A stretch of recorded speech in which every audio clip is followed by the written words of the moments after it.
ડભોઈના પવિત્ર તીર્થ ક્ષેત્રે ચાંદોદમાં શ્રાવણી પૂર્ણિમા નિમિત્તે નૂતન યજ્ઞનું પવિત્ર ધારણા પર્વ ઉજવાયો। બ્રાહ્મણ સમાજ દ્વારા સામૂહિક રીતે ધાર્મિક વિધિ સાથે નવી જનોઈ ધારણા કરવામાં આવી।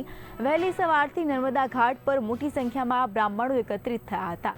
માં નર્મદાના પવિત્ર જળમાં સામૂહિક સ્નાન અને તર્પણ વિધિ કરવામાં આવી। ત્યારબાદ સંસ્કૃત પાઠશાળા, શ્રી બાલાજી મંદિર અને સંસ્કાર ભવન ખાતે પૂજન અર્ચન યોજાયું। ગણેશ પૂજન, ઋષિ પૂજન, પંચાગ પૂજન અને ષોડશોપચાર પૂજા બાદ નવ યજ્ઞનું પવિત્ર ધારણ કરાઈ।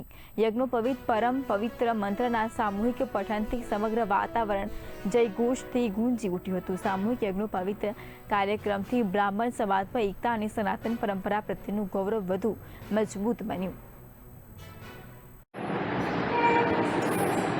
નર્મદે હર શ્રાવણ સુદ પૂનમ આજે શ્રવણ નક્ષત્રમાં યજ્ઞોપવિત દરેક ભૂદેવોએ ધારણ કર્યું।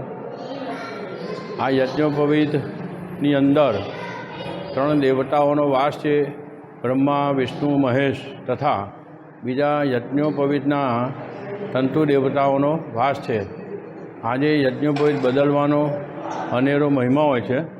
દરેક ભૂદેવોએ નર્મદા કિનારે દેહ શુદ્ધ કરી ઋષિઓનું પૂજન કર્યું, ત્યાર પછી યજ્ઞોપવિત ધારણ કરી।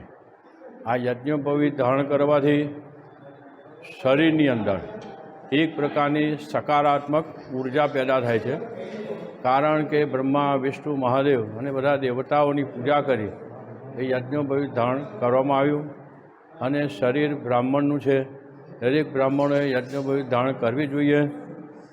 એના માટે આ શ્રાવણ સુદ પૂનમના દિવસે દરેક ભૂદેવો યજ્ઞોપવિત